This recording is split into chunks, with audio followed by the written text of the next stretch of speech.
নমস্কাৰ আপোনালোক সকলোকে পুনৰবাৰ স্বাগতম নাজমাই মজিদ বন্ধুসকল বলগতা চাওক আজি 9টা গুৰুত্বপূৰ্ণ খবৰ প্ৰথমটো খবৰ দেশবাসীলৈ ভাল খবৰ এতিয়াৰ পৰা বেয়া ৰাস্তাৰ বাবে দুৰ্ঘটনাত পতিত হলে 1 ঘণ্টাৰ ভিতৰত চৰকাৰে দিব লাগিব বিনামূলীয়া চিকিৎসা আৰু বিশেষ কাৰণত দুৰ্ঘটনাত পতিত হলে দিব লাগিব 2 লাখ টকা 14 মাৰ্চৰ ভিতৰত ক্ষতিপূৰণৰ বাবে চৰকাৰে মুকলি কৰিব পৰ্টেল আৰু এই সন্দৰ্ভত দেশৰ উচ্চতম ন্যায়ালয়ৰ কঠোৰ নিৰ্দেশনা বেয়া ৰাস্তাত দুৰ্ঘটনাত পতিত হলে এতিয়াৰ পৰা চৰকাৰে কৰাব লাগিব বিনামূলীয়া চিকিৎসা দেশৰ সৰ্বোচ্চ ন্যায়ালয়ে এই সন্দৰ্ভত দিলে বৃহৎ ৰায়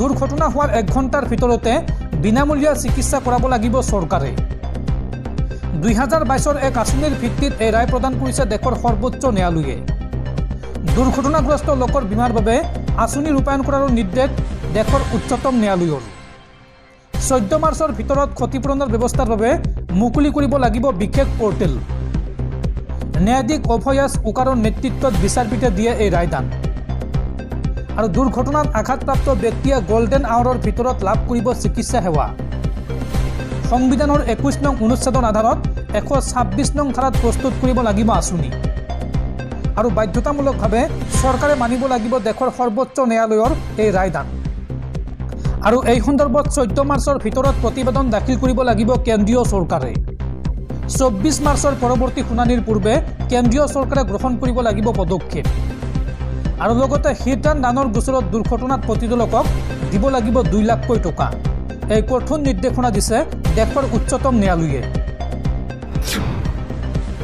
পৰৱৰ্তী খবৰ চৰকাৰী ঘৰক লৈ আহি গ'ল নতুন নিয়ম ৰাজ্যত পুনৰ নতুনকৈ 3,88,000 লোকে লাভ কৰিব চৰকাৰী পকী ঘৰ এতিয়াৰ পৰা ঘৰত বাহন থাকিলেও লাভ কৰিব পকী ঘৰ আৰু আত্মসহায়ক গোটৰ মহিলাই কৰিব পাৰিব জিঅ'টেক এই সন্দৰ্ভত বৃহৎ ঘোষণা চৰকাৰৰ অসমৰ সকলো দুখীয়া মানুহে লাভ কৰিব চৰকাৰী পকী ঘৰ প্ৰতিমাহে 15,000 টকা উপাৰ্জন কৰিলেও হিতাধিকাৰীয়ে পাব ঘৰ ঘৰত দুচকীয়া বাহন থাকিলেও পকী ঘৰৰ বাবে আবেদন কৰিব পাৰিব হিতাধিকাৰীসকলে অসমৰ 35 লাখ দুখীয়া পৰিয়ালক ঘৰ দিয়াৰ চেষ্টা কৰিব চৰকাৰে অসমবাসীৰ বাবে নতুনকৈ 3,88,000 পকী ঘৰ ঘোষণা চৰকাৰৰ অহা এপ্ৰিল মাহত দিবলগীয়া ঘৰৰ বাবে 16,000 কোটি টকা ঘোষণা কেন্দ্ৰীয় চৰকাৰৰ আৰু নতুনকৈ ছাৰ্ভে কৰি ৰৈ যোৱা সকলক দিয়া হ'ব চৰকাৰী পকী ঘৰ অনলাইন এপৰ জৰিয়তে হিতাধিকাৰীয়ে পৰীক্ষা কৰিব পাৰিব নিজৰ নাম আৰু ঘৰ নোপোৱা সকলোৱে চৰকাৰী পকী ঘৰৰ বাবে কৰিব পাৰিব আবেদন নতুনকৈ আত্মসহায়ক গোটৰ মহিলাই কৰিব পাৰিব জিঅ'টেক অৰ্থাৎ চৰকাৰী ঘৰ পাবলৈ হ'লে আপোনাৰ জিঅ'টেক কৰাটো বাধ্যতামূলক যিসকলে জিঅ'টেক কৰিছে তেওঁলোকে লাভ কৰিব চৰকাৰী পকী ঘৰ পৰৱৰ্তী খবৰ ৰাজ্যৰ লাখ লাখ মহিলালৈ ভাল খবৰ মাঘ বিহুৰ পিছতে ৰাজ্যৰ মহিলাসকলে লাভ কৰিব লাখপতি আঁচনিৰ ধন প্ৰথম পৰ্যায়ত 10,000 টকা দ্বিতীয় পৰ্যায়ত 25,000 টকা আৰু তৃতীয় পৰ্যায়ত 50,000 টকা শীঘ্ৰেই লাভ কৰিব এই সন্দৰ্ভত বৃহৎ ঘোষণা মুখ্যমন্ত্ৰী হিমন্ত বিশ্ব শৰ্মাৰ মহিলা আত্মসহায়ক গোটলৈ ভাল খবৰ মুখ্যমন্ত্ৰী হিমন্ত বিশ্ব শৰ্মাৰ মাঘ বিহুৰ পিছতে মহিলাসকলে লাভ কৰিব লাখপতি আঁচনিৰ ধন প্ৰথম পৰ্যায়ত দিয়া হ'ব 10,000 টকা দ্বিতীয় পৰ্যায়ত দিয়া হ'ব 25,000 টকা আৰু তৃতীয় পৰ্যায়ত 50,000 টকা শীঘ্ৰেই লাভ কৰিব এমাহৰ ভিতৰত ছাৰ্ভে সম্পূৰ্ণ হোৱাৰ পিছতে লাভ কৰিব এই ধন আৰু ভাল কাম কৰিলে পুনৰ বৃদ্ধি পাব এই ধনৰ পৰিমাণ প্ৰথমে লাখপতি আৰু তাৰ পিছত মহা লাখপতি হ'বলৈ মহিলাসকলক পৰামৰ্শ মুখ্যমন্ত্ৰী হিমন্ত বিশ্ব শৰ্মাৰ দৰ্শকসকল আৰু বহুতো গুৰুত্বপূৰ্ণ খবৰ আছে তাৰ আগতে আপোনাক জনাওঁ যে যদি আপুনি এতিয়ালৈকে এইটো ভিডিঅ'ত লাইক কৰা নাই তেন্তে এতিয়াই ভিডিঅ'টোত লাইক কৰি দিয়ক আৰু এনেকুৱা ধৰণৰ ভিডিঅ'সমূহ নিতৌ চাবলৈ চেনেলটো ছাবস্ক্ৰাইব কৰি কাষত থকা বেল আইকনটো প্ৰেছ কৰি ৰাখক পৰৱৰ্তী খবৰ 17 ফেব্ৰুৱাৰীৰ পৰা আৰম্ভ হ'ব অসম বিধানসভাৰ বাজেট অধিৱেশন আৰু এইবাৰ প্ৰথমবাৰৰ বাবে BTCত অনুষ্ঠিত হ'ব অসম বিধানসভাৰ অধিৱেশন প্ৰথম দিনা কোকৰাঝাৰত হ'ব অসম বিধানসভাৰ বাজেট অধিৱেশন আৰু বাজেট অধিৱেশনৰ পৰৱৰ্তী কাৰ্যসূচী অনুষ্ঠিত হ'ব অসম বিধানসভাত পৰৱৰ্তী খবৰ গুৱাহাটীৰ ভাড়াঘৰত পুনৰ যুৱতীৰ ৰহস্যজনক মৃত্যু মৃত যুৱতীগৰাকী তিনিচুকীয়াৰ প্ৰতীক্ষা শৰ্মা। পাকঘৰত চিপ লোৱা অৱস্থাত উদ্ধাৰ হৈছে যুৱতীগৰাকীৰ মৃতদেহ।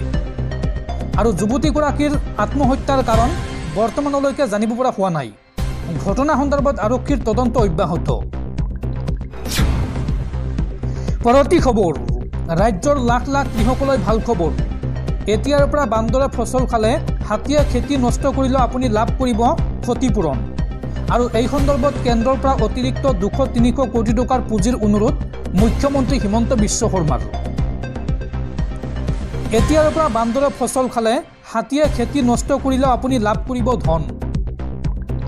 ৰাজ্যৰ লাখ লাখ কৃষকৰ বাবে ভাল খবৰ। এতিয়াৰ পৰা খেতি নষ্ট হ'লেই লাভ কৰিব ক্ষতিপূৰণ। এতিয়াৰ পৰা বান্দৰ হাতীয়ে খেতি নষ্ট কৰিলেও আপুনি লাভ কৰিব ক্ষতিপূৰণ। ফচল বীমা কৰিলে এই ক্ষতিপূৰণ লাভ কৰিব কৃষকসকলে। বান্দৰ হাতীয়ে নষ্ট কৰা খেতিৰ ক্ষতিপূৰণ দিবলৈ কেন্দ্ৰীয় চৰকাৰক আহ্বান মুখ্যমন্ত্ৰীৰ। আৰু ইতিমধ্যে বানপানীয়ে নষ্ট কৰা খেতিৰ ক্ষতিপূৰণ পাই আহিছে কৃষকসকলে। কেন্দ্ৰৰ পৰা আৰু অতিৰিক্ত 200-300 কোটি টকাৰ পুঁজিৰ অনুৰোধ মুখ্যমন্ত্ৰী হিমন্ত বিশ্ব শৰ্মাৰ। ফচল বীমাৰ নতুন নিয়মক লৈ মুখ্যমন্ত্ৰী ডক্টৰ হিমন্ত বিশ্ব শৰ্মাৰ এই ডাঙৰ মন্তব্য। পৰৱৰ্তী খবৰ, ৰাজ্যৰ লাখ লাখ নিবনুৱা যুৱক যুৱতীলৈ ভাল খবৰ। ৰাজ্যত পুনৰ খালী হৈছে হাজাৰ হাজাৰ পদ। নতুন বছৰতে ওলাল 4500 শিক্ষকৰ চাকৰি। নিম্ন আৰু উচ্চ প্ৰাথমিক শিক্ষকৰ পদৰ বাবে বিচৰা হৈছে আবেদন। এই সন্দৰ্ভত বৃহৎ ঘোষণা মুখ্যমন্ত্ৰী হিমন্ত বিশ্ব শৰ্মাৰ। নতুন বছৰতে আকৌ লাখ লাখ যুৱক যুৱতীৰ বাবে আহি গ'ল ভাল খবৰ। পুনৰ ওলাল 4500 শিক্ষকৰ চাকৰি। নিম্ন আৰু উচ্চ প্ৰাথমিক শিক্ষক পদৰ বাবে মুকলি কৰা হৈছে বিজ্ঞাপন। 15 ফেব্ৰুৱাৰীৰ পৰা অনলাইন যোগে কৰিব লাগিব আবেদন। আৰু আবেদনৰ অন্তিম তাৰিখ হৈছে 31 মাৰ্চ 2025। আবেদনৰ বাবে শীঘ্ৰেই মুকলি হ'ব আবেদন পৰ্টেল। www.assam.gov.in এই পৰ্টেলৰ জৰিয়তে কৰিব পাৰিব আবেদন। উল্লেখযোগ্য যে 2026 চনত 1.5 লাখ চৰকাৰী চাকৰিৰ পূৰণ কৰাৰ লক্ষ্য হাতত লৈছে অসম চৰকাৰে। সামাজিক মাধ্যমত এই ঘোষণা মুখ্যমন্ত্ৰী ডক্টৰ হিমন্ত বিশ্ব শৰ্মাৰ। পৰৱৰ্তী খবৰ, গৃহযুদ্ধৰ ফলত ভয়ংকৰ পৰিস্থিতি চুবুৰীয়া ৰাষ্ট্ৰ ম্যানমাৰত। আৰু এইবাৰ পশ্চিম ম্যানমাৰত সেনাৰ ভয়ংকৰ আক্ৰমণ। সেনাৰ এয়াৰ ষ্ট্ৰাইকত বিধ্বস্ত হৈ পৰিছে এখন গাঁৱৰ বহু ঘৰ। আৰু এই আক্ৰমণত 40 জনৰো অধিক লোকৰ মৃত্যু হৈছে। লগতে আহত হৈছে 20 জনৰো অধিক লোক। আৰাকান সেনাৰ দ্বাৰা এখন গাঁৱত এই আক্ৰমণৰ ভয়ংকৰ ঘটনা সংঘটিত হৈছে। পৰৱৰ্তী খবৰ, ভিডিবি অৰ্থাৎ গাঁওৰক্ষী বাহিনীক লৈ এইবাৰ মুখ্যমন্ত্ৰী হিমন্ত বিশ্ব শৰ্মাৰ বৃহৎ ঘোষণা। গাঁওৰক্ষী বাহিনীত 30% প্ৰতিনিধি মহিলা থকাটোত নিশ্চিত কৰিবলৈ নিৰ্দেশ মুখ্যমন্ত্ৰীৰ। প্ৰতিখন ৰাজগাঁৱত একোটাকৈ ভিডিবি গঠন আৰু অসামৰিক তথা আৰক্ষী উভয়কে প্ৰশিক্ষণ প্ৰদান কৰিবলৈ নিৰ্দেশ।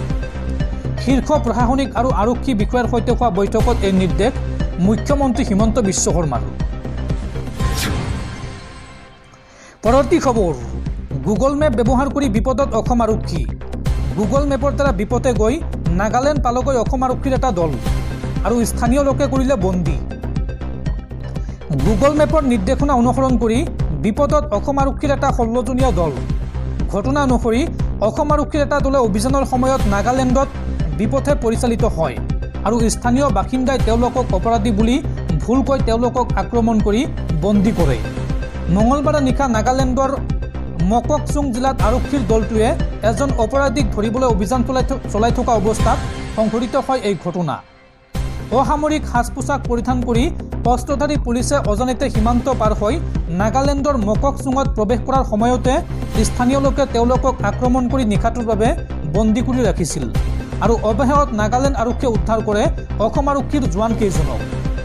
এজন আৰক্ষী বিষয়াই এই সন্দৰ্ভত কয় যে গুগল মেপত ভুলকৈ এখন চাহ বাগিচা, যিখন প্ৰকৃততে নাগালেণ্ডত আছিল, অসমত থকা বুলি দেখুৱাইছিল গুগল মেপে সেই চাহ বাগিচাখন, যাৰ ফলত এই বিভ্ৰান্তিৰ সৃষ্টি হৈছিল। আৰক্ষী বিষয়াজনে লগতে কয় যে 16জন জোৱানৰ ভিতৰত মাত্ৰ 3জনেহে ইউনিফৰ্ম পিন্ধি আছিল আৰু বাকীসকলে চিভিল ড্ৰেছত আছিল। ইয়াৰ ফলত স্থানীয় ৰাইজৰ মাজতো বিভ্ৰান্তিৰ সৃষ্টি হৈছিল। তেওঁলোকেও এই দলটোক আক্ৰমণ কৰিছিল আৰু আমাৰ এজন জোৱান আহত হৈছিল, এই মন্তব্য কৰে আৰক্ষী বিষয়াজনে। আৰক্ষীৰ এই অধ্যায়ৰ তথ্য লাভ কৰাৰ পিছতে অসম আৰক্ষীয়ে নাগালেণ্ডত থকা সমকক্ষক সতৰ্ক কৰি দিয়ে। ততাতৈয়াকৈ নাগালেণ্ড আৰক্ষীয়ে অসম পুলিচক উদ্ধাৰ কৰিবলৈ ঘটনাস্থলীত উপস্থিত হয়। আৰক্ষী বিষয়াগৰাকী আৰু কয় যে স্থানীয় লোকসকলে প্ৰকৃত আৰক্ষীৰ দল এটা আটক কৰা বুলি গম পাই প্ৰথমে 5জন সদস্যক আৰু পিছদিনা পুৱা বাকী 11জন লোকক মুকলি কৰি দিয়ে। পৰৱৰ্তী খবৰ, শম্ভু সীমান্তত পুনৰ আত্মহত্যা এগৰাকী প্ৰতিবাদী কৃষকৰ। বিষ পান কৰি আত্মহত্যা কৰে কৃষকগৰাকীয়ে। আকৌ আন এজন কৃষকে শম্ভু সীমান্তত বিষ সেৱন কৰিলে। বিষ সেৱন কৰাৰ ফলত তেওঁৰ মৃত্যু হয়। ইয়াৰ আগতেও আন এজন কৃষকে বিষ সেৱন কৰি একেধৰণৰে মৃত্যুবৰণ কৰিছিল। শম্ভু সীমান্তত বিষ সেৱন কৰি মৃত্যু হোৱা কৃষকৰ সংখ্যা 2জনলৈ বৃদ্ধি পালে। মৃত কৃষকজনৰ নাম ৰেশম সিং। ৰেশমে শম্ভু মৰ্চাত ছালফাছ অৰ্থাৎ এলুমিনিয়াম ফছফাইড সেৱন কৰিছিল। ইয়াৰ পিছতে সংকটজনক অৱস্থাত তেওঁক ৰাজপুৰাৰ অসামৰিক চিকিৎসালয়ত ভৰ্তি কৰোৱা হয়, কিন্তু তাতেই তেওঁৰ মৃত্যু ঘটে। ৰেশম সিং জগতাৰ সিঙৰ পুত্ৰ। তেওঁ তৰতাৰাম জিলাৰ পাহু অঞ্চলৰ বাসিন্দা আছিল। এই সন্দৰ্ভত কৃষক নেতা তেজবীৰ সিঙে কয় যে শম্ভু আৰু খানুৰী সীমান্তত 11 মাহ ধৰি আন্দোলন চলি থকাৰ পাছতো চৰকাৰে সমস্যা সমাধান নকৰাত ৰেশম সিং ক্ষুব্ধ হৈ পৰিছিল। আৰু লগতে আন্দোলনকাৰী কৃষকসকলে কয় যে আজি জগত সিং দলেৱালৰ আমৰণ অনশনৰ 45তম দিন। দলেৱালজীৰ কিবা এটা হ'লে চৰকাৰে পৰিস্থিতি নিয়ন্ত্ৰণ কৰিব নোৱাৰিব। ইপিনে কৃষকৰ লগত কথা পাতিবলৈ সাজু নহয় মোদী চৰকাৰ। 328 দিন ধৰি শম্ভু আৰু খানুৰী সীমান্তত মুকলি আকাশৰ তলত বহি কৃষকসকলে MSP গেৰাণ্টি আইন দাবী কৰি আহিছে। আৰু এই প্ৰতিবাদস্থলীত বা প্ৰতিবাদৰ সময়ত এই পৰ্যন্ত 35জন কৃষকৰ মৃত্যু হৈছে।